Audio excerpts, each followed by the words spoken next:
par rapport à la vision que Daniel avait vue pour le songe du roi Nebuchadnezzar. Il y avait la statue. Je crois le dimanche prochain, si Dieu voulait, on va dessiner. Il y avait la statue qui avait la tête en or et de la poitrine en airain, je crois, en argent, normalement en argent, et le ventre en airain, et puis les cuisses en fer et une partie en argile. Amen. Et cette vision que Daniel avait vue là, qu'il avait expliqué, qu'il avait détaillé, qui était la tête en or, c'était le roi Nebuchadnezzar. Maintenant, la partie qui était en argent là, c'était le roi Assurus, donc le royaume des Mèdes et des Perses, et puis le ventre et une partie de rein des reins là, voilà, qui était en airain, qui est le bronze. C'était le royaume d'Alexandre le Grand, c'était les Grecs, et puis les pieds, les cuisses et les orteils. Une partie en argile, une partie en fer, c'était Rome. Amen. Maintenant, je veux revenir sur ça pour bien dessiner la statue et présenter ça bien. Ça, je veux revenir après. Mais pour le moment, je voulais qu'on décolle d'abord. Amen.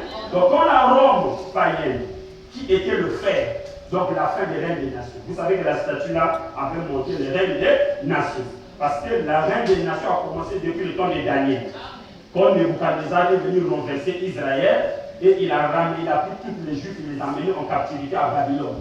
Voilà, le règne des nations a commencé. Amen. Et jusqu'à aujourd'hui, c'est les nations qui règnent. Dieu est toujours chez les nations.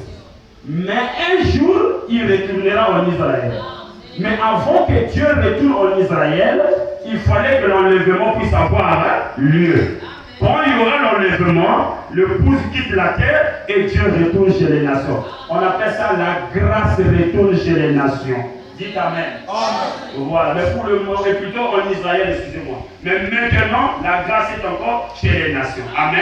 Amen. Voilà pourquoi Israël avait des guerres, avait des troubles. Eux-mêmes, ils avaient déjà scellé leur sort. Ils avaient dit à Jésus que son sang tombe sur nous et sur nos enfants. N'est-ce pas la vérité?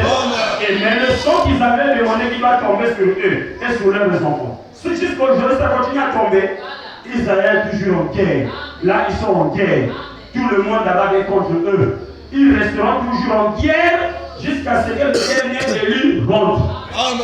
Dites Amen. Amen. Et frère Bana me dit là, la grâce retournera en Israël. Les deux oliviers, qui est Élie et Moïse, qui va retourner là-bas pour aller leur parler du Messie qu'ils avaient rejeté.